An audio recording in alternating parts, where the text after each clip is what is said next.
Mobile চুরি করতে এসে ধরা বাংলাদেশি যুবক, জেরায় বেরোলো আন্তর্জাতিক ব্যবসার চাঞ্চল্যকর গল্প। উত্তর দিনাজপুরের চোপড়া ব্লকের কালাগঞ্জ বাজারে মোবাইল চুরি করতে গিয়ে হাতে নাতে ধরা পড়ল এক বাংলাদেশি নাগরিক। তবে সাধারণ চুরির ঘটনা বলে মনে হলেও পুলিশের জেরায় উঠে এসেছে সীমান্ত পেরিয়ে চুরি করার এক আন্তর্জাতিক ব্যবসার চাঞ্চল্যকর গল্প। স্থানীয় সূত্রে জানা গেছে, বৃহস্পতিবার কালাগঞ্জ বাজারের একটি দোকান থেকে সুযোগ বুঝে একটি মোবাইল ফোন নিয়ে পালানোর চেষ্টা করে ওই ব্যক্তি, কিন্তু স্থানীয়দের সন্দেহ হওয়ায় তাকে ধাওয়া করে ধরে ফেলা হয়। অভিযোগ, হাতে নাতে ধরার পর স্থানীয়রা তার হাত পা বেঁধে রেখে চোপড়া থানার পুলিশকে খবর দেয়। পরে পুলিশ এসে তাকে উদ্ধার করে থানায় নিয়ে যায়। প্রথমে ঘটনাটি সাধারণ চুরির মামলা বলেই মনে হচ্ছিল, কিন্তু থানায় জিজ্ঞাসাবাদের সময় সামনে আসে অন্য তথ্য। পুলিশ সূত্রে জানা গিয়েছে, ধৃত ব্যক্তি নিজের নাম শামীম বলেই পরিচয় দেয়। তার বাড়ি বাংলাদেশের পঞ্চগড় জেলার কানকাটি এলাকায়। জেরায় শামীম দাবি করে যে মাঝে মধ্যে সীমান্তে ধুমডাঙ্গি এলাকায় হাতিয়া নদী পেরিয়ে ভারতে ঢুকে পড়ত। উদ্দেশ্য ছিল ছোটখাটো চুরি করা এবং পরে আবার বাংলাদেশে ফিরে যাওয়া। তার কথায় দীর্ঘদিন ধরে এভাবেই সে সীমান্ত পেরিয়ে আন্তর্জাতিক ব্যবসা চালিয়ে আসছিল।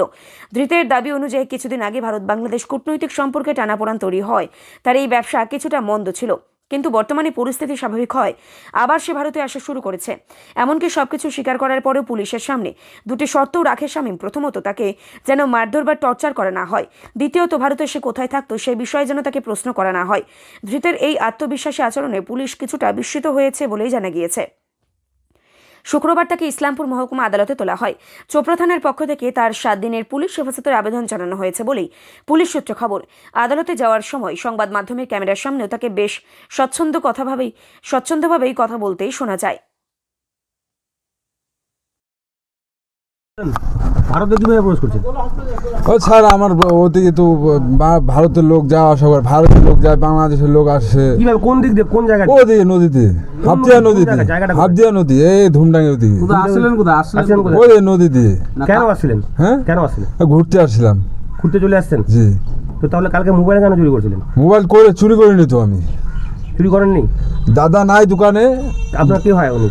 আমার কিছু হয় না। তাহলে দাদার সাথে, দাদা তার আগে এক সপ্তাহ। কোথায় বাড়ি? বাংলাদেশে? বাংলাদেশ তো বাংলাদেশে, বাংলাদেশ আর কোথায় হয়? বাংলাদেশ তো বাংলাদেশের মাটিতে বাড়ি। কোন জায়গায়? গ্রামটা কোথায়? গ্রামের নাম কি? গ্রাম ওটা কানকাটা ধরা চলে। কোন জেলার মধ্যে পড়ে? কোন উপজেলার মধ্যে পড়ে? পোস্ট অফিস কোন উপজেলায় পড়ে ওটা? ওটা পঞ্চগড়। পঞ্চগড়ের মধ্যে পড়ে? জি। কানকাটা? জি। কানকাটা না কানকাটা? কানকাটা। বিএসএফ আপনাদের আটকায়নি? হ্যাঁ, বিএসএফ আটকায়নি? বিএসএফ দেখলে তো আটকাইতে। বিএসএফ কে দেখেনি নাকি? হ্যাঁ, দেখেনি। তাহলে আপনি চোরাগুপ্তা ঢুকছেন আর কি? হ্যাঁ, মানে চোরাগুপ্তা দেখিনি এমন কোনো কথা। দেখে অথবা কিছু বলেনি। কি নাম আপনার? কি নাম? আমার নাম শামীম। তো আপনি ভারতে চলে আসলেন এইভাবে কারদারা বেড়া দিয়ে? লোক আছে। আমার যদি লোক না থাকতো তাহলে আমি আসতে পারতাম। আসতে কি নাম, কোন লোক আছে এখানটায়? আছে এমন আর। কোন জায়গায়? এমন আর বলে রাখি, আমি তো ধরায় কোন পড়ে গেছি। জায়গায়? কোন জায়গায়? আমি বাইরে হবো, এখন বাইরে নিয়ে একটা ই করতে হবে। লোক জায়গায় লোক থাকে, আপনার লোক কোথায় থাকে? আপনি কি কোনো মানে এখানে 2 নম্বরই কাজ করতে আসলেন? না স্যার, আমি ঘুরতে আসছি। হ্যাঁ, ঘুরতে আসছি। তো মোবাইল কেন চুরি করলেন? আর মোবাইলটা চুরি করলাম কোথায় রে দাদা? দাদা দোকানে নাই, দাদার এখানে। দাদা তো আপনার না। আপনার সাথে এই যে আমার পরিচয় হলো, এই যে মনে করেন যে ধরা না পড়লে কিন্তু আমরা পরিচয় হলো তো না।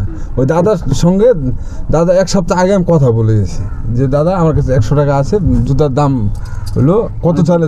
170 টাকা চাই। মানে ভারতে জুতা কিনতে আসলেন? আর ঘুরতে ঘুরতে যাওয়ার পথে আর কি জুতা নিয়ে গেছি। জুতা নিতে চাইছিলাম, এক জোড়া জুতা নিয়ে যাবো, শখ করে নিতে আসছিলাম তো। এর আগেও আসলেন? জি। ছিলেন কোথায়? কোথায় ছিলেন? লোক আছে। কে?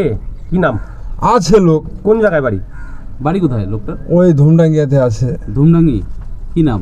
আছে আলাউদ্দিন নাম আছে। আলাউদ্দিন। আলাউদ্দিন? জি। ওর বাড়িতেই ছিলেন?